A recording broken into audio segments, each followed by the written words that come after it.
एक इंडियन वैज्ञानिक को एक विदेशी वैज्ञानिक ने अपने देश बुलाया। जब इंडियन पहुंचा तो उसने वहां बहुत बड़े बड़े केकड़े देखे। इंडियन बोला, आपके देश के केकड़े तो बहुत बड़े बड़े हैं, मैं यहाँ से कुछ केकड़े अपने देश ले जाना चाहता हूँ। इंडियन के वापसी के समय विदेशी वैज्ञानिक ने एक डब्बे में कुछ केकड़े बंद करके इंडियन को दे दिए। इंडियन जब अपने देश पहुँचा और डब्बा खोला तो देखा सारे केकड़े मर गए हैं। इंडियन फोन लगाया, बोला आपके यहाँ की टेक्निक बेकार है, आपने बंद डब्बे में जो केकड़े दिए थे सारे मर गए। मेरे यहाँ की टेक्नोलॉजी बहुत आगे है, मैं अपने देश से कुछ केकड़े लेकर आता हूँ, फिर देखना। इंडियन ने एक डब्बे में कुछ केकड़े रखे और पहुँच गया विदेश। जब विदेशी वैज्ञानिकों ने इंडिया के केकड़े देखे तो अचंभित हो गए, क्योंकि इंडिया के सभी केकड़े जिंदा थे और आराम से डब्बे में बैठे थे, जबकि डब्बे का ढक्कन खुला था। उन्होंने पूछा, आपने डब्बे में ढक्कन भी नहीं लगाया, फिर भी यह डब्बे से क्यों नहीं निकले? इंडियन बोला, भाई हमारे यहाँ एक सिस्टम है, अगर कोई ऊपर चढ़ता है ना तो नीचे वाले उसका पैर पकड़कर खींच लेते हैं। 3 इंजीनियर और 3 अकाउंटेंट को ट्रेन से एक सेमिनार में जाना था। स्टेशन पर तीनों अकाउंटेंट ने टिकट खरीदा, लेकिन उन्होंने देखा कि तीनों इंजीनियर ने केवल एक ही टिकट खरीदा है। वे सभी ट्रेन में चढ़े, अकाउंटेंट अपनी अपनी सीट पर बैठ गए और तीनों इंजीनियर एक टॉयलेट में घुस गए। जब टीटी आया तो उसने टॉयलेट का दरवाजा खटखटाया और बोला, टिकट प्लीज। तभी एक इंजीनियर हल्का सा दरवाजा खोलता है और हाथ में टिकट लेकर एक हाथ निकालता है। टीटी ने टिकट देखा और आगे बढ़ गया। तीनों अकाउंटेंट ने इसे देखा, उन्हें यह आइडिया काफी पसंद आया। वापसी के समय जब अकाउंटेंट स्टेशन पहुँचे तो उन्होंने वापसी यात्रा के लिए सिर्फ एक ही टिकट खरीदा, जबकि तीनों इंजीनियर ने टिकट ही नहीं खरीदे। एक अकाउंटेंट ने पूछा, आप तीनों बिना टिकट के यात्रा कैसे करेंगे? एक इंजीनियर ने कहा, बस आप देखते रहो। जब वे ट्रेन में चढ़े तो तीनों अकाउंटेंट एक टॉयलेट में घुस गए और तीनों इंजीनियर एक दूसरे टॉयलेट में। कुछ समय बाद एक इंजीनियर टॉयलेट से बाहर निकला और उस टॉयलेट के पास गया जहां अकाउंटेंट छिपे हुए थे। उसने दरवाजा खटखटाया और बोला, टिकट प्लीज। तभी एक अकाउंटेंट हल्का सा दरवाजा खोलता है और हाथ में टिकट लेकर एक हाथ निकालता है। इंजीनियर टिकट लेता है और फिर से जाकर टॉयलेट में छिप जाता है।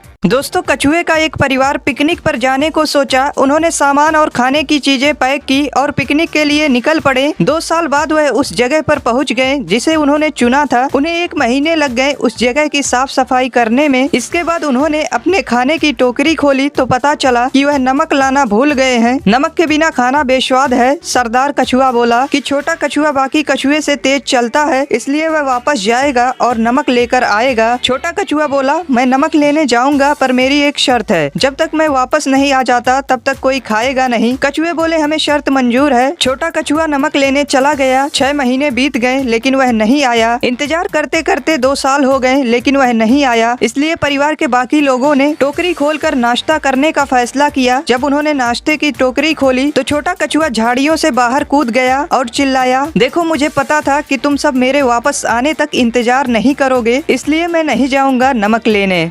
दोस्तों, एक आदमी गाड़ी लेकर जा रहा था। उसके पास गाड़ी के कागजात नहीं थे। रास्ते में उसे एक पुलिस वाले ने रोका और कागजात दिखाने को कहा। आदमी बोला, साहब जो लेना हो ले लो, लेकिन आगे जाकर फिर किसी पुलिस वाले को कुछ ना देना पड़े। पुलिस वाले ने कहा, ठीक है 200 निकालो, और अगर आगे कोई पुलिस वाला रोके तो उससे कहना कुर्सी। आदमी ने नंबरी दिए और जाने लगा। कुछ देर बाद उसे फिर एक पुलिस ने रोका तो आदमी ने कहा, साहब कुर्सी। पुलिस वाला बोला, ठीक है जाओ। कुछ दिनों बाद जब वह आदमी किसी काम से जा रहा था तो रास्ते में फिर उसे एक पुलिस वाले ने रोक लिया और कागजात दिखाने को कहा। आदमी ने सोचा कि उस दिन कुर्सी कहकर छूट गया था, आज भी कह देता हूँ। आदमी ने धीमी आवाज में कहा, साहब कुर्सी। पुलिस वाला बोला, बेटा तू तो फंस गया, गाड़ी साइड में लगा, क्योंकि आज का गुप्त कोड कुर्सी नहीं मेज है।